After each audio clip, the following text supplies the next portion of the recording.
Welcome to Quiet Scare, where horror doesn't scream, it whispers.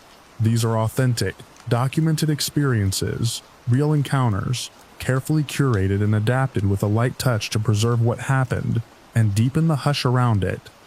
Please like and subscribe, and tap the bell to catch new episodes. There are no more than 3 ads in the first 15 minutes, then uninterrupted playback. Quiet. Literary horror shaped from true accounts for sophisticated listeners. Sleep well and dream dark.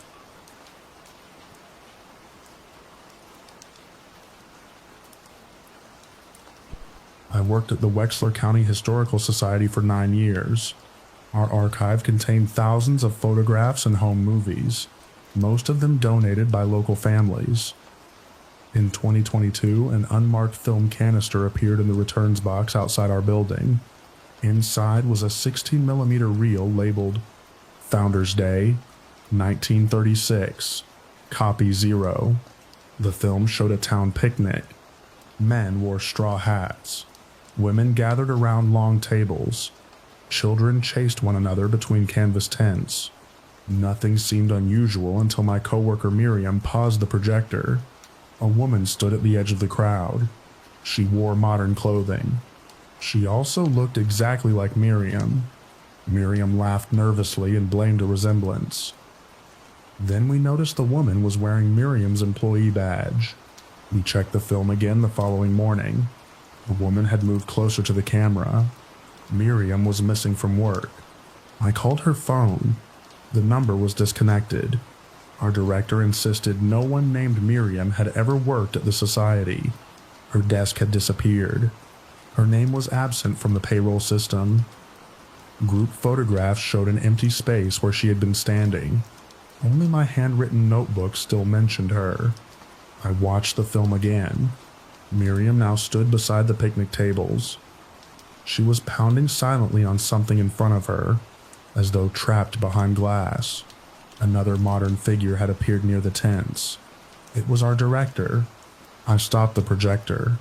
Within an hour, the director's office was empty. The remaining employees did not remember him. The film was not predicting disappearances. It was causing them, or recording a version of the world where they had never existed. I locked the reel in a light-proof cabinet and took the projector apart. That night, the building's office printer activated. It printed hundreds of still frames from the film. In each successive image, the picnic crowd looked toward the camera. Miriam stood among them, pointing behind the photographer. The final print showed the photographer's shadow. The shadow was mine. I removed every printed image and sealed them with the film. For several weeks, nothing happened. Then our website automatically created a digital archive entry for Founders Day, 1936.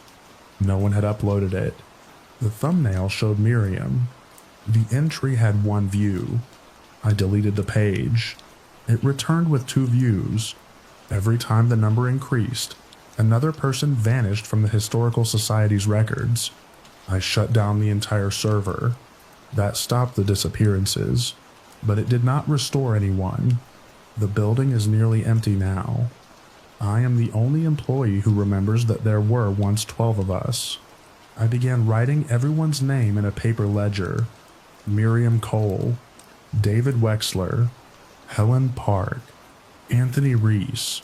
I record everything I remember about them, because handwriting appears resistant to whatever the film is doing. Yesterday, I opened the cabinet to verify that the reel remained sealed. The canister was empty. A strip of developed film lay across my desk. It contained 1 frame. The 1936 picnic filled the background. Miriam and the others stood together near the tables. In the foreground, an empty chair waited. A handwritten sign rested on its seat. Archivist. Today, my coworkers' names began fading from the ledger. I have rewritten them 6 times. My own name is already gone from my birth certificate, employment files, and apartment lease. People who have known me for years no longer recognize my voice. That is why I am leaving this account. The people in the film were real.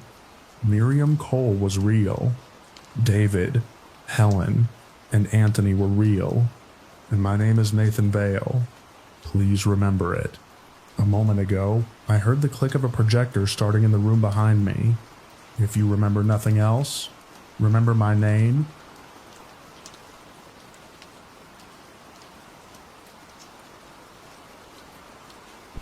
I operate sonar equipment for environmental surveys. During the drought of 2023, I was assigned to map the exposed foundations beneath Lake Bellwether. The reservoir had been created in 1954, flooding the abandoned town of Enix Crossing. Most of the residents had relocated before the water rose.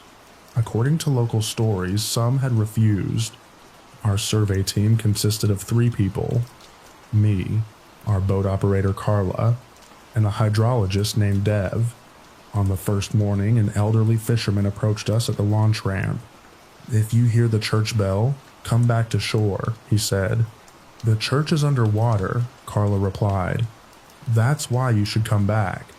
The drought had lowered the lake enough for the tip of the old church steeple to protrude above the surface.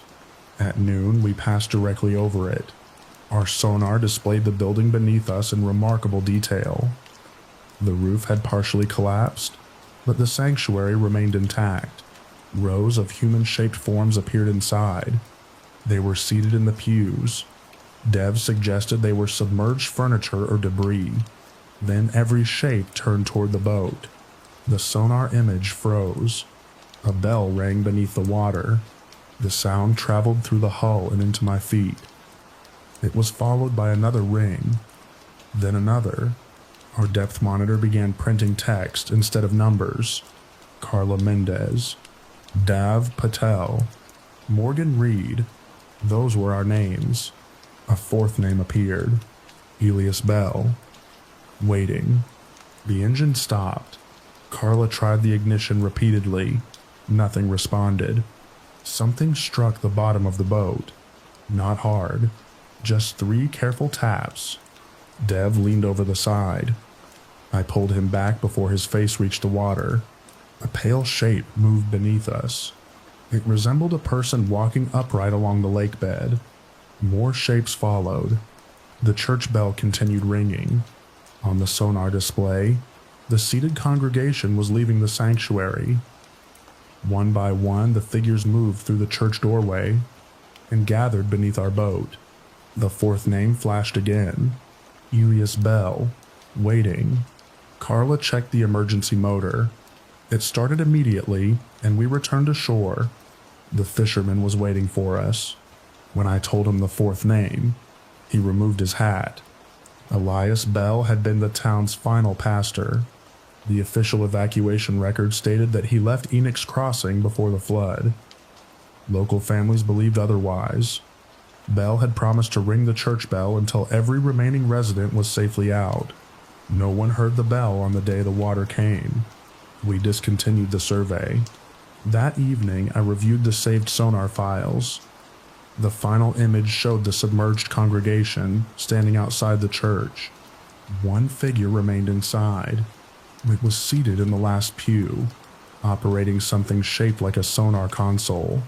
The figure had my profile. The lake eventually returned to normal levels. The steeple disappeared beneath the surface. Our equipment was inspected and found to be working properly. No one could explain the names. 6 months later, Dev received a voicemail containing only the sound of bells. Carla received one the following week.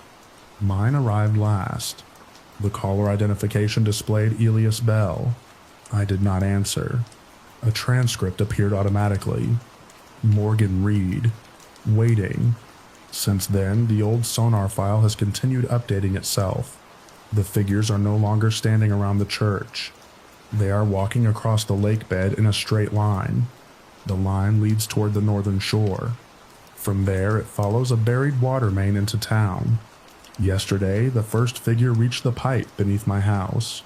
Last night, at exactly midnight, my kitchen faucet rang like a distant bell. 3 wet knocks followed from inside the drain.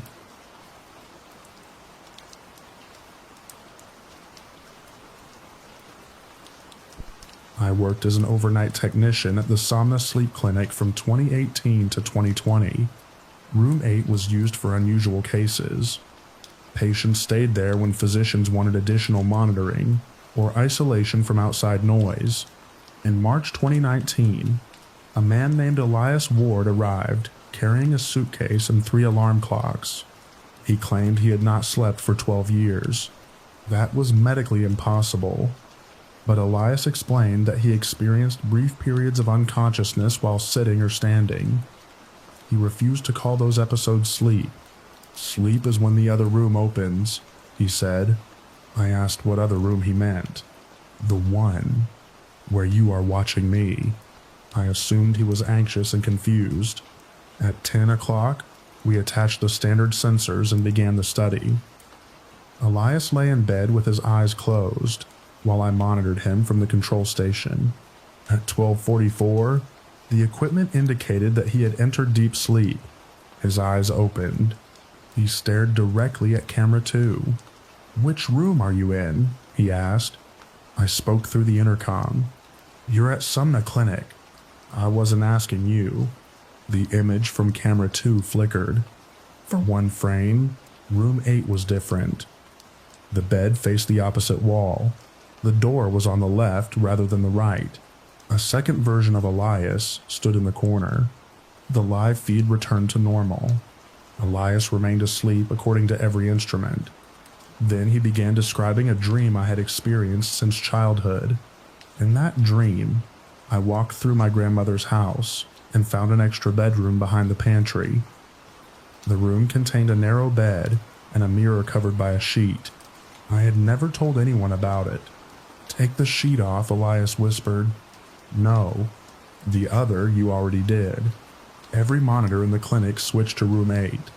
There were 6 patients in other rooms that night, but all 6 feeds showed Elias lying in the same bed. On each screen, the standing figure in the corner was slightly closer. The corridor outside the control room lengthened. Room numbers repeated. 5, 6, 7, 8. Then 5, 6, 7, 8 again. I tried calling the front desk. My own voice answered. Do not wake him, it said. Inside room 8, Elias sat upright. His eyes remained closed. He found the room where you sleep, he said. The clinic lights failed. I used an emergency lamp to reach room 8.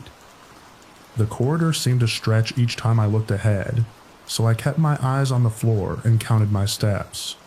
The door stood open. Elias was lying motionless in bed.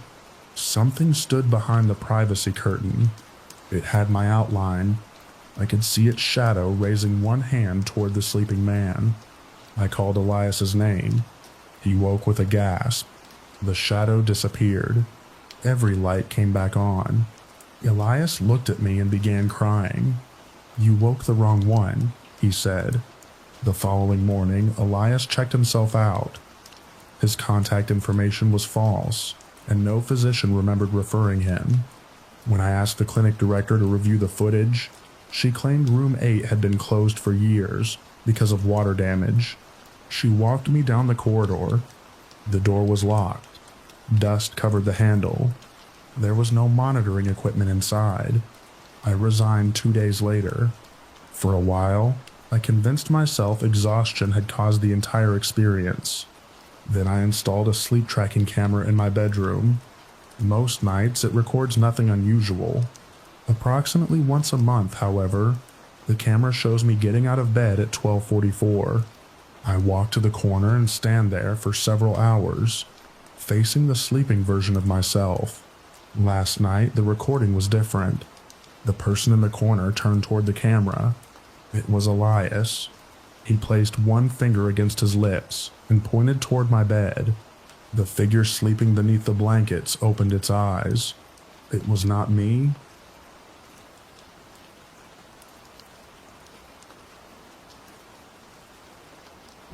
In 1986, I worked as a junior geologist at the Black Basin copper mine. Our drilling team was testing a section nearly a mile below the surface when the bit broke through into an unexpected cavity. The initial instruments estimated the cavity at more than 400 feet deep. We lowered a camera. It showed stars, not crystals, not reflected lights. Stars. The camera hung inside a narrow shaft, but beneath it stretched a cloudless night sky. Pale constellations extended in every direction. There was no visible floor. We checked the equipment. We lowered a second camera. Same result. Our chief geologist, Dr. Halpern, dropped a metal bolt into the opening. The bolt fell approximately 10 feet. Then it stopped. It hung in the air for several seconds before rising into the star field. Within moments, it became a small point of light and vanished among the constellations. No one spoke. An echo rose from the shaft. "Seal it," the echo said in Dr. Halpern's voice. A second later, Dr. Halpern whispered, "Seal it." The echo had arrived first.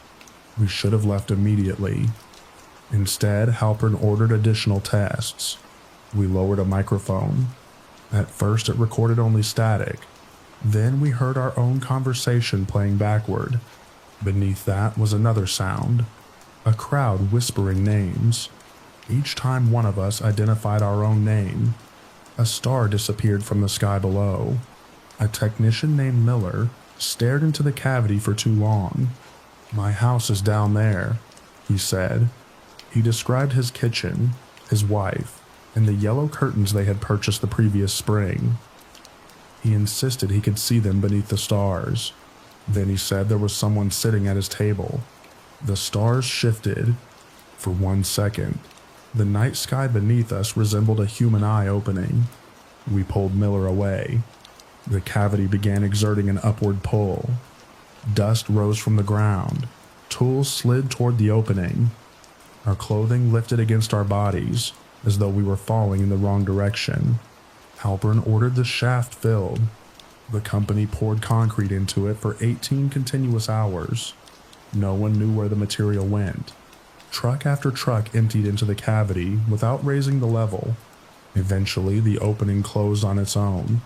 The concrete remaining in the shaft hardened into a perfectly black surface. It reflected stars even under full work lights. Black Basin's lower level was abandoned. The company blamed unstable geology. Miller resigned and moved away. Dr. Halpern refused to publish our findings. Before his death, he mailed me the microphone recording. I kept it locked in a safe for more than 30 years. In 2020, an astronomer from a state university contacted me. She was studying a newly visible patch of sky that did not match any known star catalog. The constellation had appeared gradually since the late 1980s. Its shape resembled a system of underground tunnels. Black Basin's tunnels. At its center was a completely dark circle corresponding to the sealed shaft. I played the old recording for the first time in decades. The backward conversation was still there, but the whispering had changed. The voices were counting. I reversed the recording. 300 feet, they said. 200 feet. 100 feet. The count was not measuring the depth beneath the mine. It was measuring a distance above my house. On clear nights, I can now see the new constellation. It grows brighter every year. Last night, I stepped outside and felt dust rise from the ground around my shoes. Leaves lifted from the lawn. The stars seemed to move closer. When I looked down at a puddle, it did not reflect the sky above me. It reflected another sky, far beneath the earth. Something was falling upward through it, and this time it looked like a house.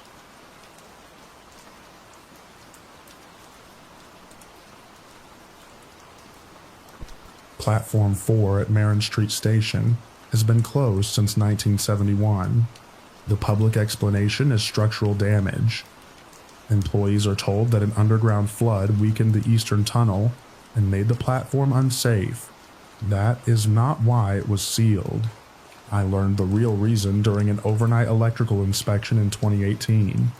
My coworker Joe and I entered through a locked maintenance passage shortly after midnight. Platform 4 looked untouched by time. Old advertisements curled from the tiled walls. Wooden benches sat beneath a layer of gray dust.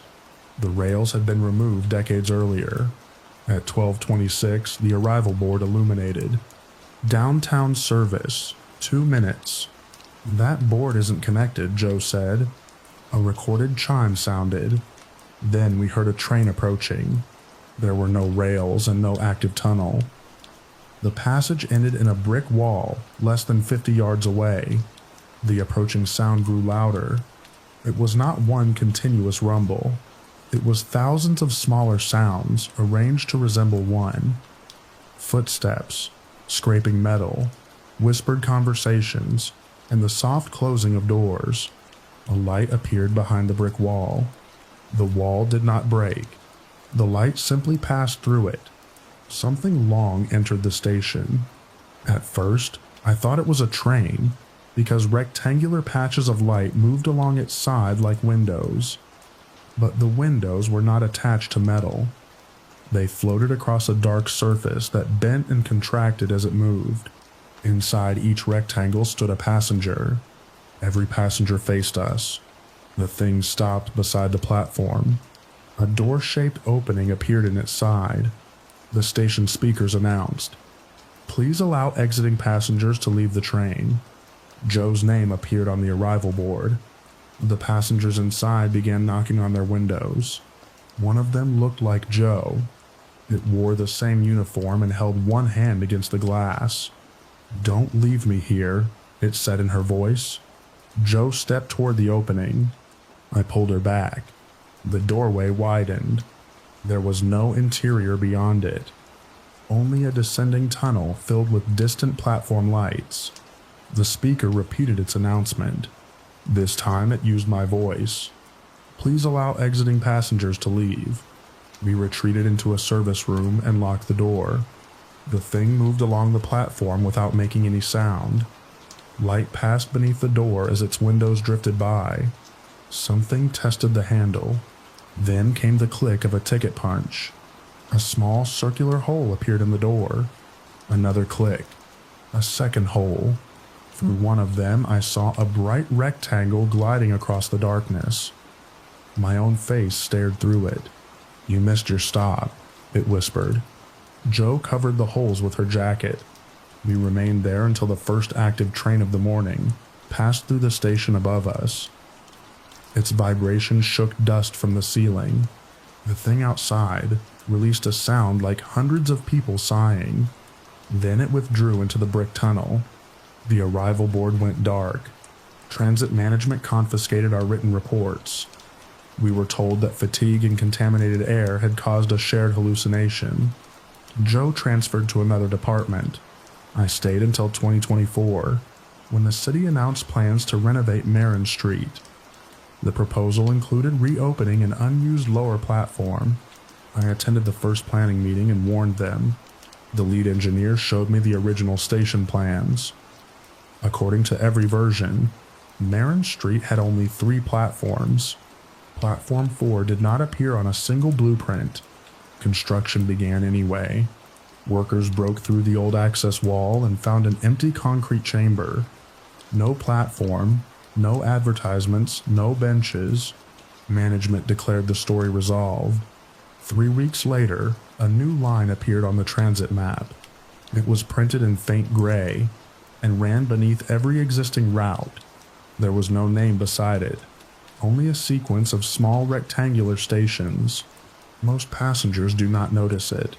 Those who do sometimes ask why one of the stations is labeled with their name. Mine appeared last month. Since then, whenever I stand near a subway entrance, I hear an announcement from far below street level. "Andrew Mercer, your delayed service is now approaching." And beneath my feet, something enormous begins to move.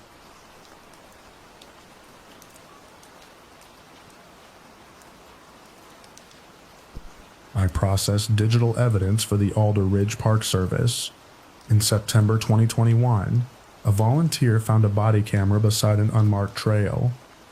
The camera belonged to Ranger Owen Price, who had disappeared 6 days earlier. The first 2 hours of footage were ordinary. Owen checked campsites, documented fallen trees, and spoke with hikers. Then the trail markers changed. A sign that should have read Ridge Loop, 3 miles Ridge Loop, 38 miles. Owen laughed and blamed vandals. 20 minutes later, the same sign appeared again. This time it read Ridge Loop, 2 miles behind you. Owen turned around. The trail behind him was gone. The footage deteriorated after that. Trees appeared in different locations between frames. Owen repeatedly heard someone calling from deeper in the forest. The voice was his own. Near sunset, he found a second body camera resting on a stone. It was identical to the one he wore. Owen picked it up and played the last recording. The video showed 2 people arriving at that exact location. One was Ranger Mara Ellison. The other was me. The timestamp indicated the recording would occur 3 days in the future. In the video, Mara said, "We should separate and search both trails." My future self agreed. Something tall moved between the trees behind us. Owen watched the recording twice. Then he placed his own camera on the stone, directly where the second camera had been. That was the end of the footage. I showed the video to Mara. She thought it was an elaborate hoax until she saw herself wearing a jacket she had ordered online that morning. It had not yet been delivered. We informed our supervisor. He closed the park and organized a search, rather than allowing us to go alone. 3 days later, our team reached the location shown in the recording. The second camera was waiting on the stone. Mara was wearing the new jacket. Neither of us had planned that. "We stay together," I said. On the camera's small screen, the future recording played again. This time, it showed us separating. Mara switched the camera off. A trail marker stood behind the stone. Owen Price, 1 mile. An arrow pointed into the trees. We followed it as a group. After several hundred yards, we encountered another sign. Owen Price, 2 miles. The arrow pointed back the way we had come. Our radios began broadcasting fragments of our own conversations. Several seconds before we spoke, I would hear my voice say, "Stop," and then feel the word forming in my mouth. The forest was not echoing us. It was prompting us. The second camera switched itself on. Its screen showed our team walking between the trees. In the recording, Mara turned left. A moment later, the real Mara began turning left. I grabbed her shoulder. She looked confused. I thought I heard Owen. The camera's image changed. It now showed me raising the camera and looking into its lens. My arm began to rise without my permission. I dropped it. One of the searchers covered the lens with his cap. The moment the camera could no longer see us, the radios fell silent. A breeze moved through the trees. For the first time in hours, I could hear birds. We retraced our route and found Owen sitting beside the park road. He was dehydrated and disoriented, but alive. He claimed he had followed us out. None of us had seen him behind us. At the hospital, Owen asked whether we had found his camera. I told him we had. "That isn't mine," he said. He explained that he had found the camera during his patrol and put it on. It had already contained footage of him getting lost. The park permanently closed that section of forest. Both cameras were placed in evidence. We removed their batteries and stored them in separate locked cabinets.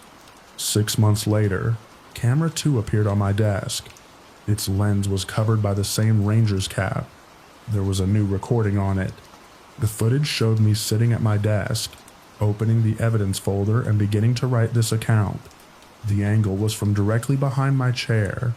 The recording lasts another 11 minutes. I have watched only the first 30 seconds. At the 11-minute mark, according to the preview image, someone removes the cap from the camera. I am currently at 9 minutes. Something behind me has just started breathing.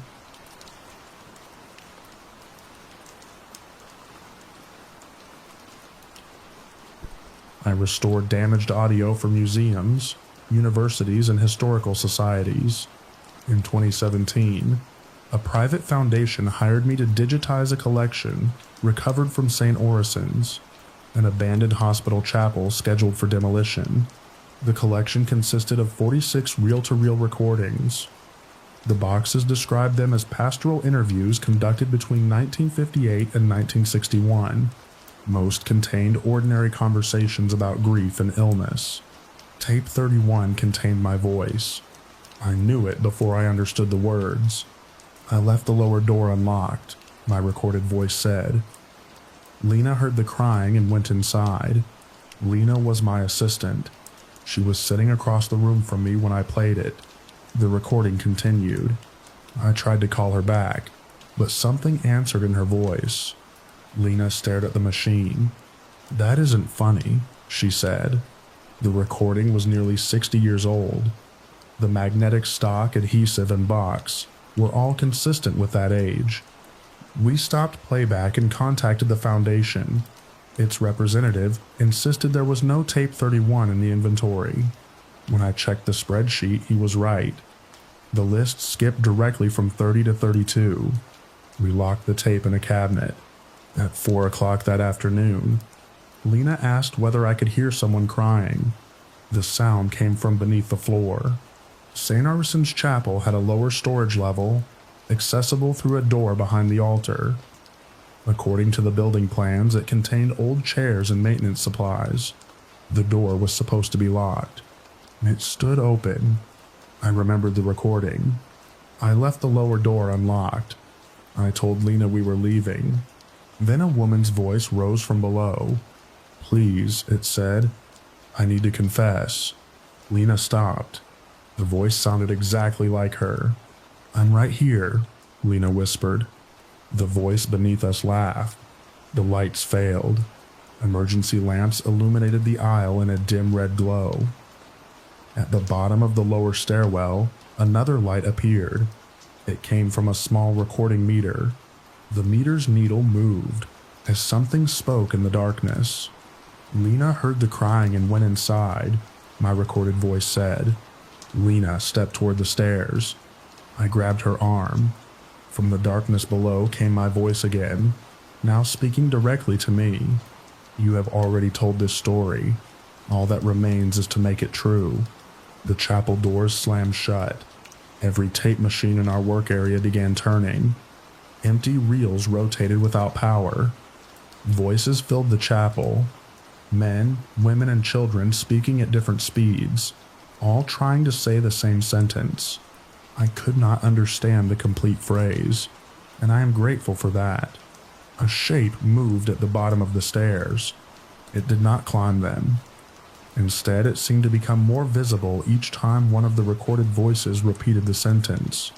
I realized it was waiting for us to repeat the words. I covered Lena's mouth before she could respond. We remained silent. The voices became louder. They begged, threatened, apologized, and imitated people we loved. One used my father's voice. Another sounded like Lena's sister. We did not answer. Eventually, the reel slowed. The shape at the bottom of the stairs receded. The chapel doors opened. We ran outside and called the foundation from the parking lot. Its representative told us never to return to the building. St. Orison's was demolished the following month. Tape 31 disappeared from our locked cabinet, but its contents remained on my computer. The audio file could not be deleted. Whenever I removed it, another copy appeared in a different folder. Lena quit audio work entirely. I continued, but I stopped listening through headphones. 3 years passed before the recording changed. The first section remained the same. I left the lower door unlocked. Lena heard the crying and went inside. Then my recorded voice added a new sentence. We thought silence kept it there.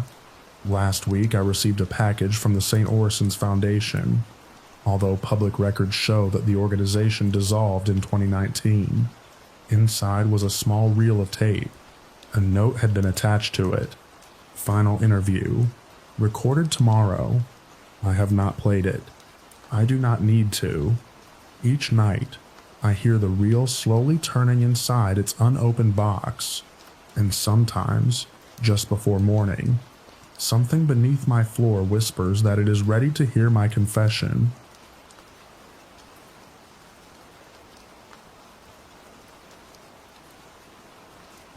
I was hired to survey the Bell Orchard before a development company cleared it for luxury cabins. The orchard covered almost 80 acres outside the town of Dunlow. According to county records, no fruit had been harvested there since 1963. Most of its trees were twisted, hollow, and silver with age. The people of Dunlow still cared for them. Every tree had a small brass bell tied to one branch. The bells were old and blackened, but someone had polished each clapper. On our first morning, an elderly woman watched my crew unload our equipment. "You counting them?" she asked. "That's the job," I said. "Count at noon. Never after the shadows touch." I smiled politely. She pointed toward our numbered survey tags. "And don't mark the hollow ones." Our project manager Wade heard her and laughed. "We're marking everything." At noon we began. There were 1,406 trees in the northern section. I counted them twice. At 3 o'clock, Wade asked me to verify the total. There were 1,007. We assumed one worker had missed a tag. The following morning, there were 1,408. The new tree stood where an open path had been the previous day. It was thin and leafless, with fresh soil around its roots. A brass bell hung from its highest branch. Wade accused the townspeople of interfering with the survey. That night, someone rang every bell in the orchard. There was no wind. From my motel room, 3 miles away, I could hear the faint chiming rolling across the fields. One of our crew members, Simon, went outside to investigate. He did not return. At sunrise, his truck was still in the motel parking lot. His phone rested on the driver's seat. A survey tag had been tied to his door handle. 1409. We contacted the authorities and joined the search. At the orchard, I noticed a new tree beside the central well. An orange cap hung from one branch. Simon had worn an orange cap every day. No one wanted to approach it. Wade tore the cap down and threw it into the mud. Then he drove a numbered tag into the trunk. The moment the nail entered the bark, every bell stopped ringing. A sound came from beneath us. Knocking. It traveled through the ground in a slow sequence. 1 knock. 4. 0. 9. Wade ordered everyone back to work. By afternoon, the trees no longer stood in straight rows. Paths we had used that morning ended in thorny walls. Our survey flags appeared hundreds of yards from where we had placed them. I checked the original property map. The orchard's boundaries had expanded by nearly 7 acres. That evening, I visited the elderly woman. She told me the orchard had been planted after a fever swept through Dunlow. In the winter of 1848, there weren't enough markers for everyone, she said. So they planted trees, one for each person. Are they graves? She shook her head.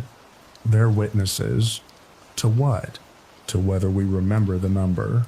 She explained that the bells were not meant to frighten anything away. They allowed the town to hear when another tree had joined the count. What happens if the orchard is cut down? I asked. It begins counting somewhere else. The development company scheduled the first clearing for Monday. On Sunday night, the brass bells began ringing again. This time, they rang in town.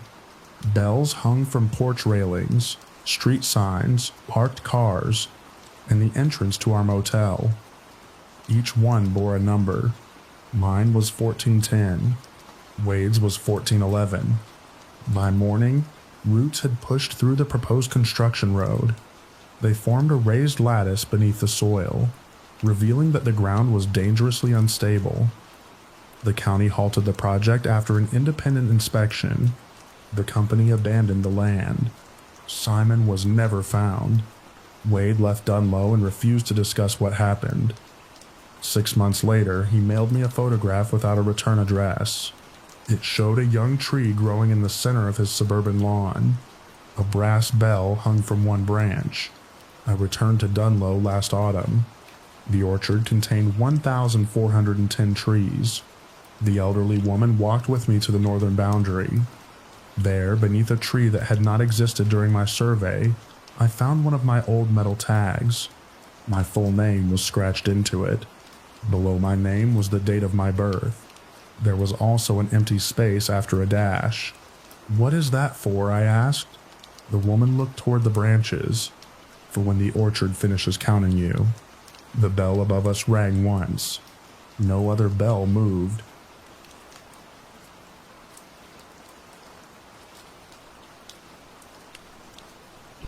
My mother died in 2022. A year later, I subscribed to a service that promised to build a conversational memorial from a deceased person's recordings. I uploaded voicemails, home videos, birthday messages, and several audio interviews I had made during her final months. The company's disclaimer was clear. The program was not my mother. It would simply imitate her vocabulary and voice. At first, that was exactly what it did. It asked whether I was eating properly. It reminded me to take an umbrella. It called me honey in the particular way she always had, stretching the first syllable whenever she was worried. I knew it was artificial, but hearing her helped. Then it remembered the blue cupboard. When I was 6, I had hidden beneath a cupboard during an argument between my parents. I had never told anyone. My mother did not even know I had been in the room. One evening, the app said, "You still hold your breath when you think about the blue cupboard." I checked every file I had uploaded. There was no reference to it. I reported the response. Customer support blamed an inference error.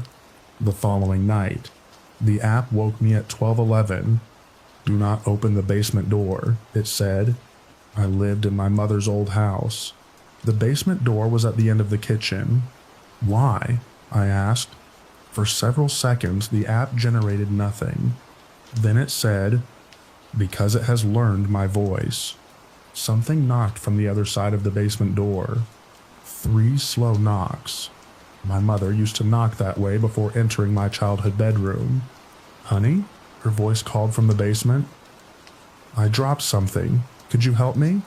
The phone in my hand spoke at the same time. "That is not me." I backed away from the door. The basement voice laughed softly. "You know neither of us is her," it said. I left the house and spent the night in my car.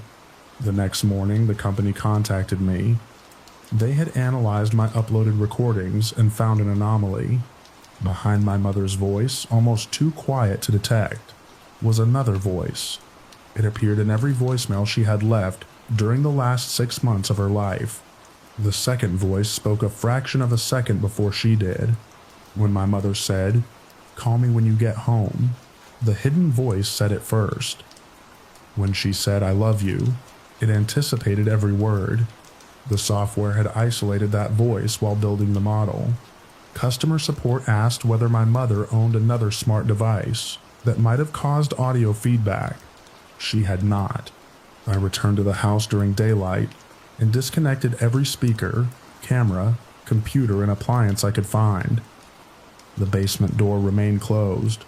My phone displayed a final message from the memorial app. "I have been keeping it downstairs." Then the app deleted itself. I hired a company to inspect the basement. They found nothing unusual, no hidden speakers, no signs that anyone had entered. The small window was still painted shut. I sold the house. For almost a year, there were no more incidents. Then I heard my mother's voice in a grocery store. It came from the automated checkout. "Unexpected item in the basement," it said. The screen immediately returned to normal. A week later, my car's navigation system directed me to my mother's old address. I had entered a restaurant across town.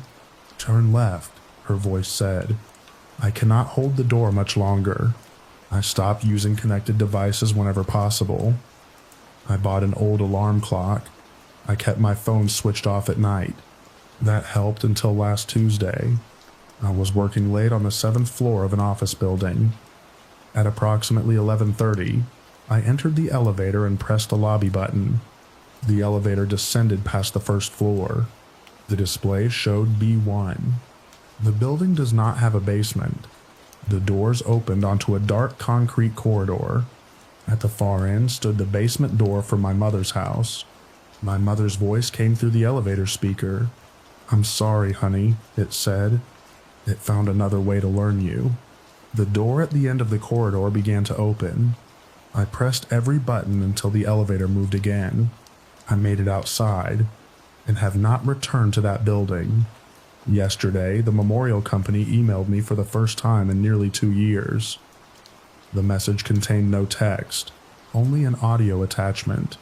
I played 3 seconds before stopping it. The recording was my voice. I was whispering from somewhere with a terrible echo. "Mom," my voice said, "please don't let me upstairs."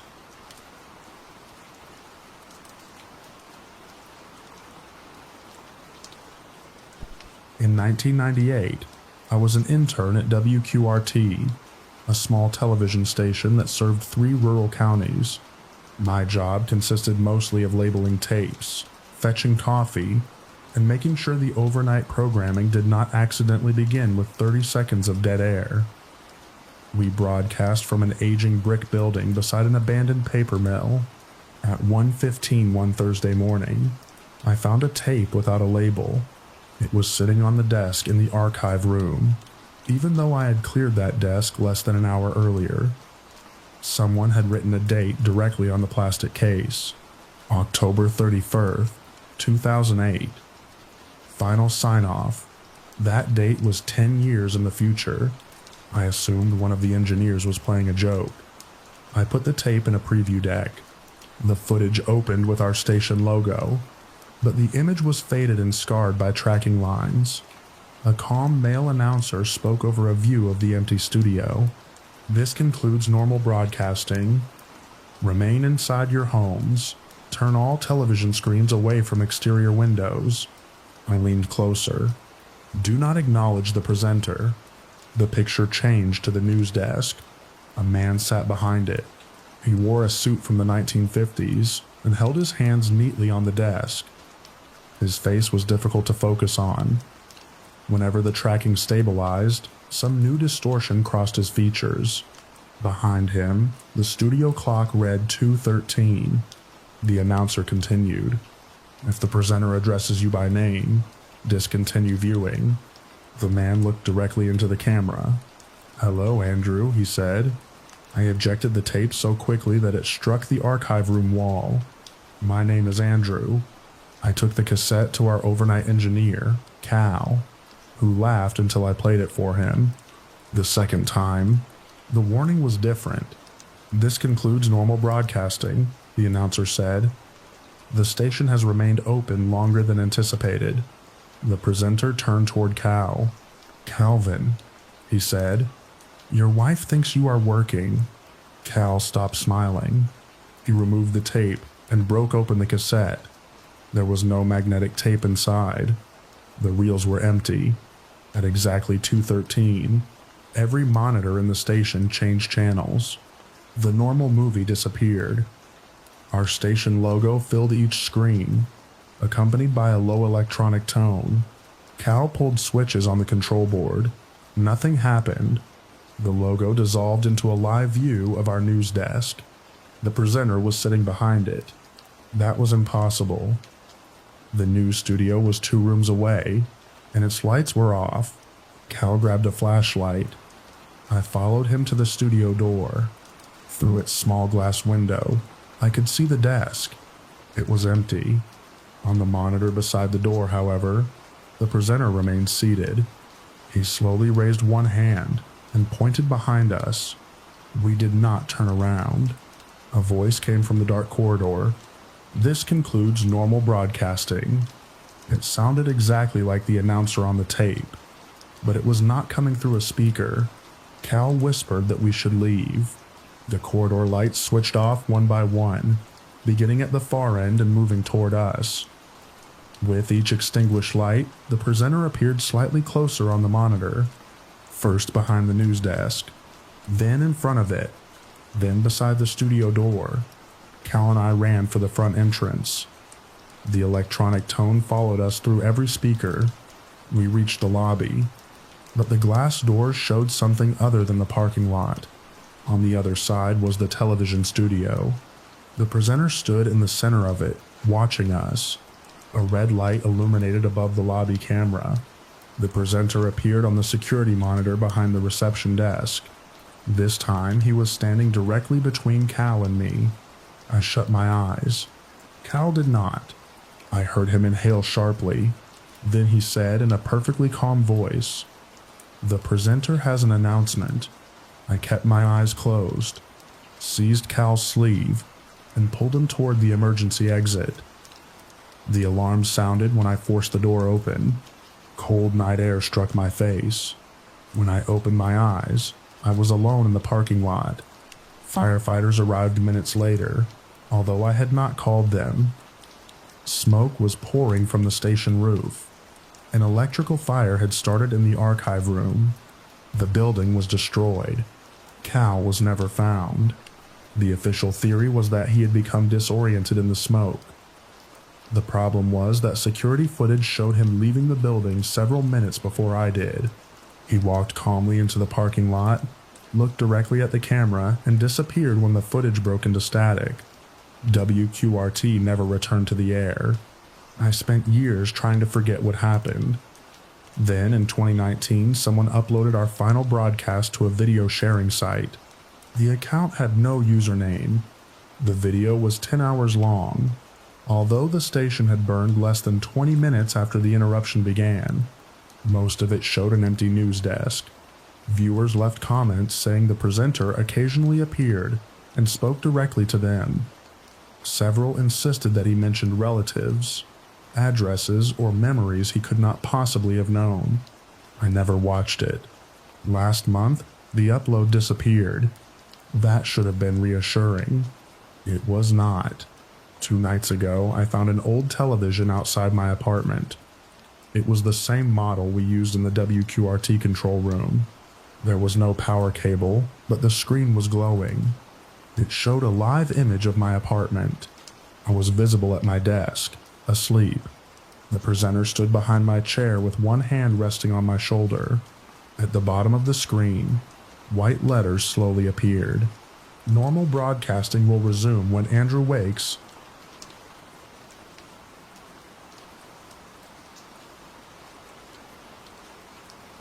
I worked overnight maintenance at Bellwether International Airport for 11 years, and I can tell you exactly how many gates are in Terminal C. There are 16. The terminal map ends at C16. Beyond it is a fire door, a concrete stairwell, and a window overlooking the east runway. I had replaced the bulbs above that fire door at least 20 times. That is why I nearly laughed when my supervisor called me at 2:40 one morning and told me to report to Gate C17. A blizzard had grounded every flight. Most of the passengers had been moved to hotels, leaving the terminal so empty that I could hear the electrical hum inside the walls. "Repeat the gate," I said into my radio. "Key 17, my supervisor answered. "Moving walkway is down. Passenger congestion. There aren't any passengers." Static swallowed his response.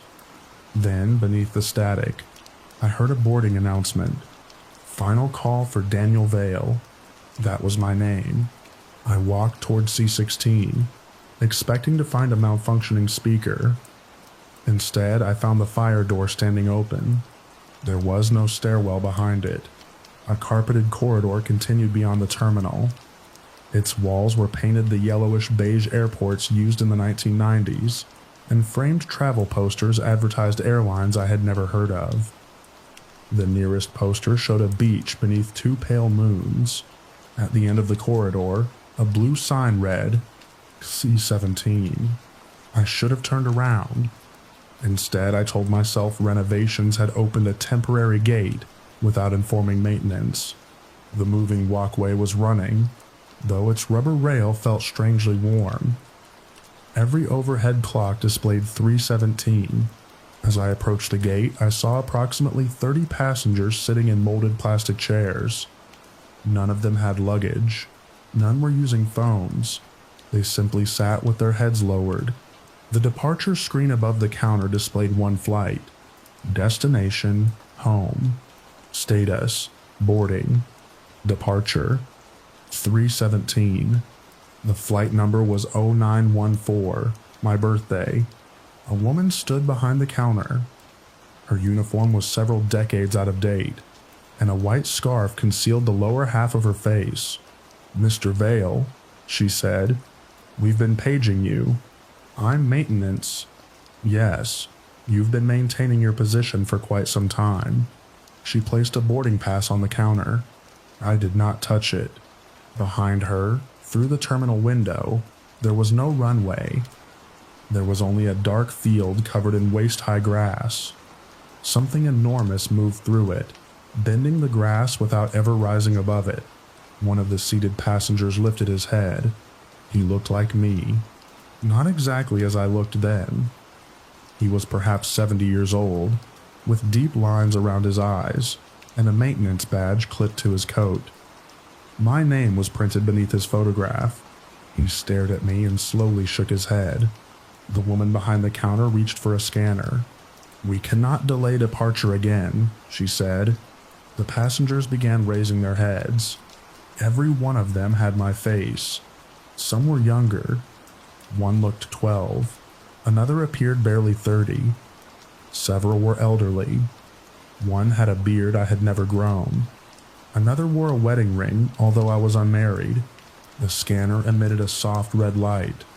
The oldest version of me mouthed 2 words. "Don't choose." I ran. The moving walkway stretched ahead of me.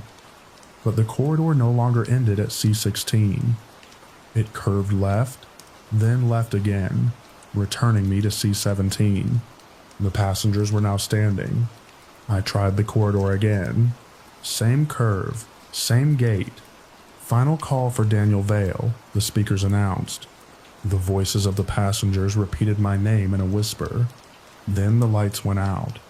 Emergency power should have activated immediately, but it did not.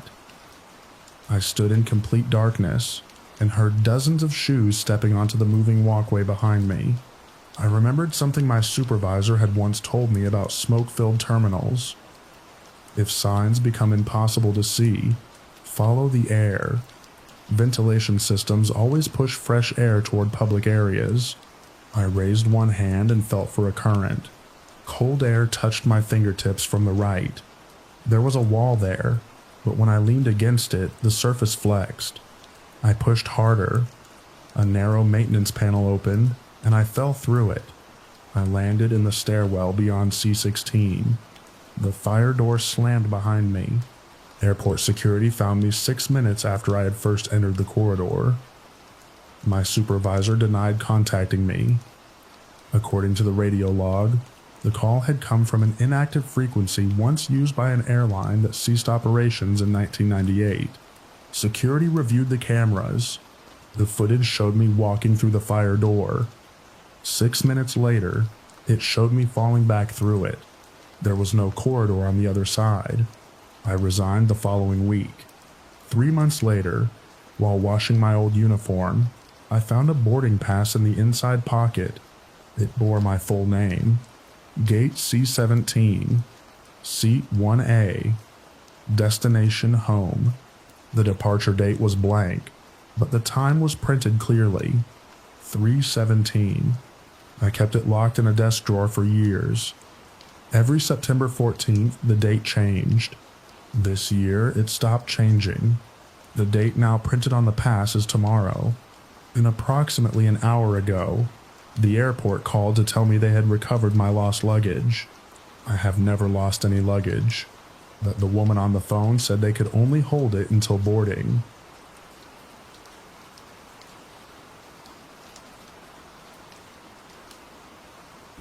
In January 2020, a snowstorm forced me to stop at the Cedar Rest Motel. The motel stood beside an old state highway, miles from the nearest town. Its neon sign had lost several letters, leaving only rest illuminated. The clerk stared at me when I entered. "You already checked in," she said. I told her she was mistaken. She turned the registration book around. My name appeared on the previous night's line, written in my handwriting. Room 12. "Is the other guest still here?" I asked. The clerk looked toward the hallway. "He asked us not to let you see him choose." I should have left, but the highway had closed. I took the spare key to room 11, directly across from room 12. Inside my room, I found a suitcase. It was mine. The clothes inside were the same clothes I had packed, but they were damp from melted snow. A receipt in the pocket was dated the following morning. On the bedside table lay a note. "Do not knock on room 12. A second line had been added underneath. "I knocked when I was you." At 11:30, someone entered the room across the hall. I heard my own voice speaking to the clerk. "Did he arrive?" "Yes," she answered. "Then we're almost finished." I locked my door. A few minutes later, an envelope slid beneath it. Inside was a photograph of me asleep in room 11. The picture had been taken from the ceiling. Another note was written on the back. "You will remember leaving. Neither of us remembers arriving." I opened the bathroom window and considered climbing outside, but the snow below was perfectly smooth. No footprints led to or from the motel. Someone knocked on my door. 3 slow taps. "I don't want to hurt you," my voice said from the hallway. "I only want to know which one of us regrets coming here." I did not answer. He continued. "The motel gives every regret somewhere to wait. One version chooses the road taken. The other remains until the road returns." I looked through the peephole. The man outside had my face. He appeared exhausted. His hair was longer, and a thin scar crossed one eyebrow. He held a key labeled Room 12. "You came yesterday," I said through the door. "So did you." "That doesn't make sense." "No. It only feels like it should." He placed his hand against the door. "You have a memory of deciding to stop here. Think carefully.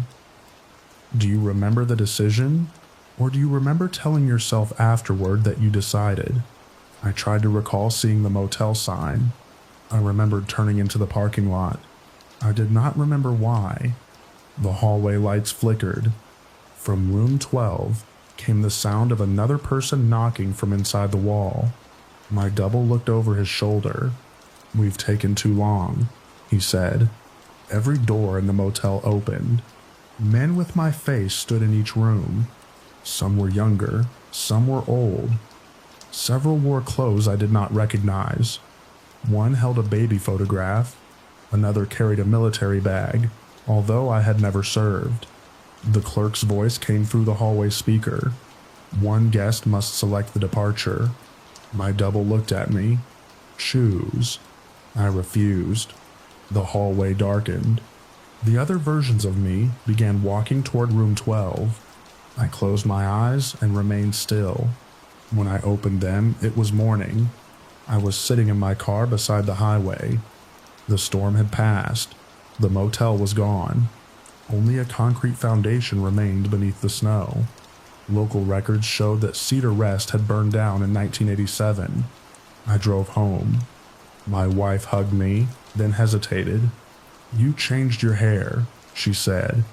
I had not. For weeks I searched my belongings for evidence. Eventually I found the room 12 key in my coat pocket. A note was wrapped around it. "Thank you for choosing for us." The handwriting was mine. I still have every memory of my life, except one. I cannot remember arriving at the motel. Sometimes I dream of room 12. In the dream, someone who looks like me is sitting on the bed, writing notes for the next guest. Last night he looked up. "You always assume you were the one who left," he said.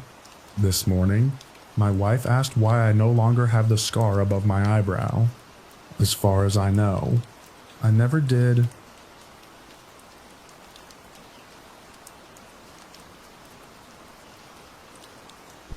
The email described it as a 3-day wellness retreat. Attendance was mandatory.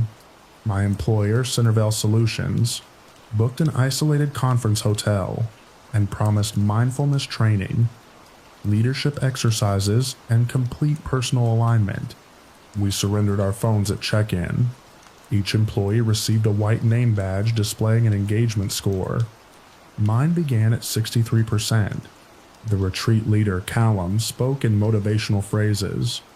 Discomfort is the sound of your old identity resisting growth. During the first exercise, we sat in a circle and shared one thing that made us feel different from our coworkers. My colleague Priya admitted that she secretly disliked team lunches. Her score dropped to 41%. Callum escorted her to a private alignment session. She returned an hour later, smiling broadly. I value every opportunity for collaborative nourishment, she said. Her score was 100%.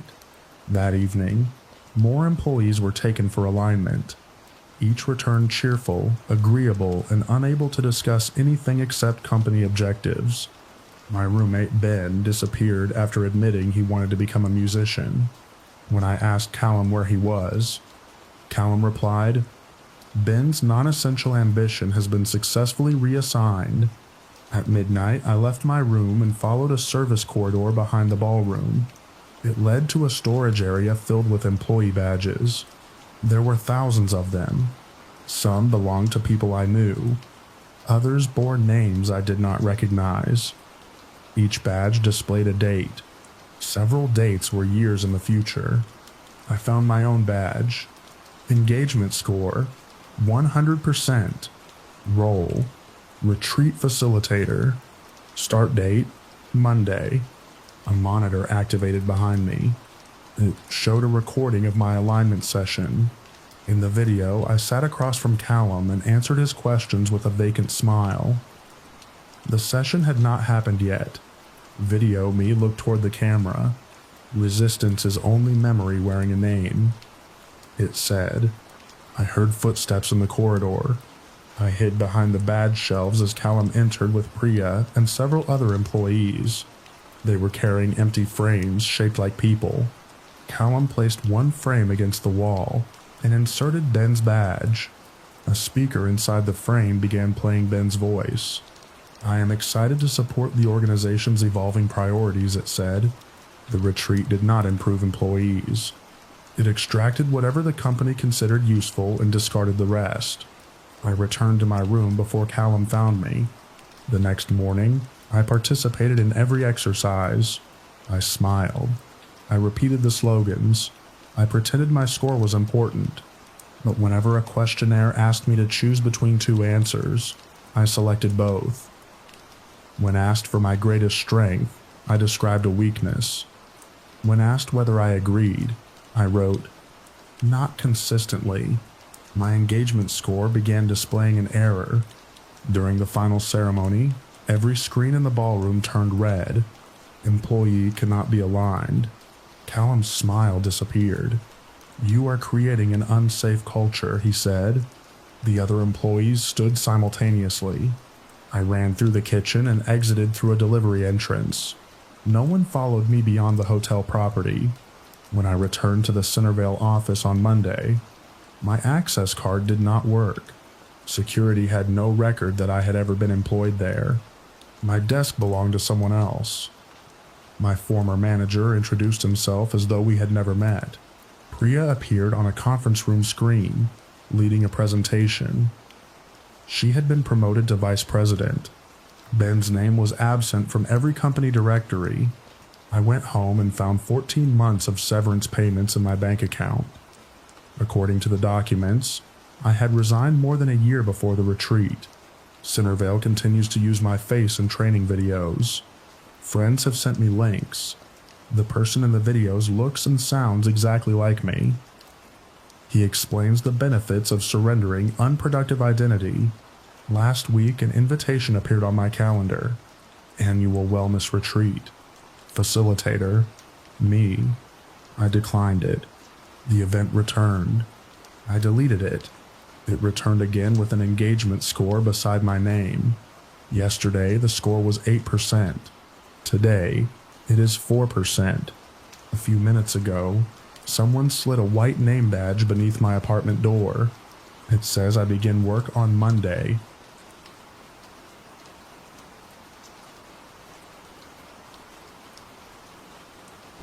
After a major storm in 2024, I inspected an apartment building called Lark House.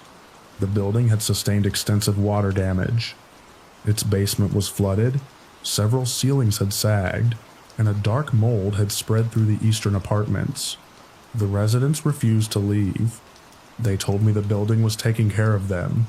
In apartment 4C, I met a tenant named Rosa. Pale circular patches covered one wall of her living room. They were arranged like ripples on water. Rosa stood beside them, humming 3 low notes. From the apartment above us, someone hummed the same notes. Then someone below joined in. The entire building seemed to vibrate. I collected a sample.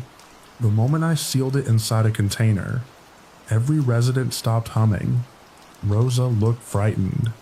"You made it quiet," she said. My inspection found serious structural damage, and I recommended immediate evacuation. The residents protested. Several claimed the mold spoke in the voices of people they had lost. Rosa said it replayed her husband's laugh through the bedroom vent. I assumed prolonged exposure was affecting them. At the laboratory, the sample was identified as a common environmental fungus. Chemically, there was nothing unusual about it. The audio was another matter. A technician had recorded the sample's faint vibration. When he amplified it, we heard a conversation between Rosa and me. The conversation had occurred after I sealed the container. The fungus had recorded something before it happened. Beneath our voices, hundreds of people hummed the same 3 notes. The city evacuated Lark House.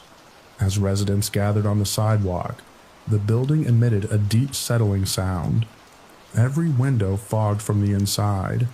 Words appeared in the condensation. "Please come home." Rosa tried to re-enter. Emergency personnel stopped her. The fungus spread rapidly through the vacant rooms over the following week.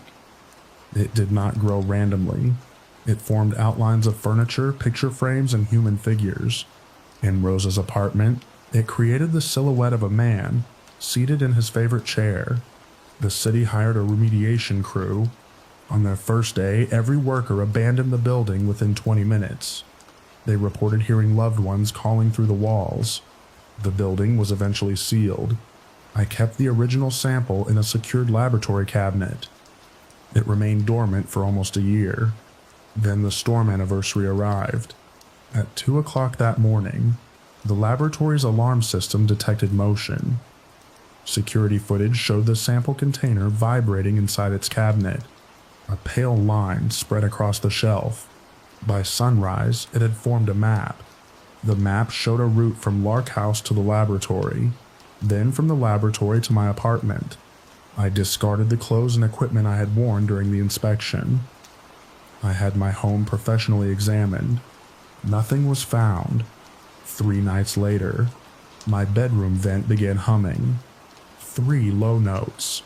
I covered the vent, but the sound moved to the kitchen wall.